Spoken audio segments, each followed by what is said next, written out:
आज Ambedkar Institute of Higher Education द्वारा management और कंप्यूटर साइंस के विद्यार्थियों के लिए एक इंडक्शन प्रोग्राम का आयोजन किया गया, जिसमें हमारा इंडक्शन प्रोग्राम का मकसद था कि विद्यार्थियों को ये बताया जाए कि मैनेजमेंट के प्रशिक्षण के उपरांत आपको राष्ट्रीय स्तर पर और राज्य स्तर पर कहां-कहां नौकरियों की संभावनाएं हैं।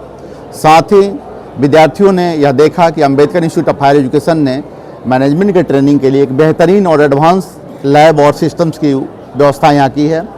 राज्य में आज भी मैनेजमेंट और कंप्यूटर साइंस के लिए बहुत बृहद इंफ्रास्ट्रक्चर की कमी है, जिसको ध्यान में रखते हुए Ambedkar Institute of Higher Education ने एक बृहद इंफ्रास्ट्रक्चर यहाँ तैयार किया, जहाँ मैनेजमेंट के विद्यार्थियों के लिए, कंप्यूटर साइंस के विद्यार्थियों के लिए राष्ट्रीय स्तर की ट्रेनिंग दी जा सके और यह ट्रेनिंग उन्हें राष्ट्रीय और अंतर्राष्ट्रीय स्तर पर रोजगार पाने में मदद करेगा। साथ ही हम लोगों ने अपने विद्यार्थियों के लिए एक प्लेसमेंट सेल का भी गठन किया है, जो प्लेसमेंट सेल हमारे विद्यार्थियों को राष्ट्रीय और अंतर्राष्ट्रीय अवसरों के बारे में अवगत कराएगा और उन्हें ट्रेनिंग दे करके आगे बढ़ाएगा। कैंपस प्लेसमेंट इससे पहले भी हो चुका है हमारे Ambedkar Institute of Higher Education में निश्चित तौर पर डिफरेंट डिपार्टमेंट है, लॉ भी है, मैनेजमेंट भी है, नर्सिंग, पैरामेडिकल, डिफरेंट। हमारे यहाँ 100% लगभग प्लेसमेंट है, जितने विभाग हैं। और कंप्यूटर साइंस और मैनेजमेंट में हम लोग विद्यार्थियों को इंडस्ट्रियल टूर वगैरह की सुविधा भी दे रहे हैं, इंटर्नशिप प्रोवाइड कर रहे हैं, ताकि हमारे विद्यार्थी कहीं भी प्लेसमेंट में पीछे नहीं रहें। 2024 में कितने बच्चों का प्लेसमेंट हो पाया संस्था में? हमारा जो मैनेजमेंट का सेक्टर है, या हमारा BBA BCA का हमारा 3rd ईयर है। निश्चित तौर पर अभी 3rd ईयर के बाद प्लेसमेंट होती है, और MBA और PGDM का हमारा 2nd ईयर है। इसके बाद हमारे बच्चे आश्वस्त हैं कि अंबेडकर में जो ट्रेनिंग दी जा रही है, जो बाहर की कंपनियां आ रही हैं ट्रेनिंग में, उसे उनको 100% प्लेसमेंट मिलेगा। बच्चों के लिए क्या संदेश होगा? विद्यार्थी मैनेजमेंट का जो चयन करते हैं, मैनेजमेंट की ट्रेनिंग उनके व्यक्तिगत जीवन से लेकर और उनके सामाजिक जीवन से लेकर उनके व्यावसायिक जीवन तक में उन्हें काम आएगा। और अंबेडकर इंस्टीट्यूट केवल पाठ्यक्रम की प्रशिक्षण नहीं देती है, हम उन्हें व्यक्तिगत जीवन में मैनेजमेंट, टाइम मैनेजमेंट और सफलता के लिए अलग से विशेष प्रशिक्षण देने का प्रयास करते हैं, ताकि वो अपने जीवन में सफल हों। आर्थिक रूप से कमजोर बच्चे भी हैं। हाँ, गाँव राज्य सरकार की ये विशेषता है कि हमारे यहाँ जितने भी विद्यार्थी पढ़ रहे हैं, सभी को DRCC के द्वारा लोन सुविधा राज्य सरकार दे रही है। कुछ विद्यार्थी जिनकी उम्र सीमा आगे बढ़ चुकी है, उनको हम लोग 75% तक का वित्तीय अनुदान अपने संस्थान की तरफ से भी दे रहे हैं, ताकि कमजोर विद्यार्थी पीछे नहीं रहें।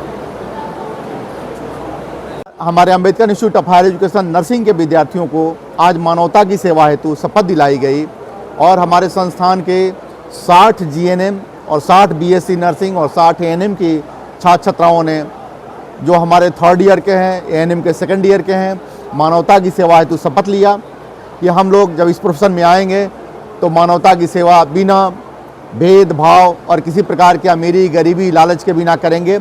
और आप लोगों ने देखा कि विद्यार्थियों के चेहरे पर किस तरह से संतोष और आत्मबल झलक रहा है कि हम ऐसा कार्य कर सकते हैं।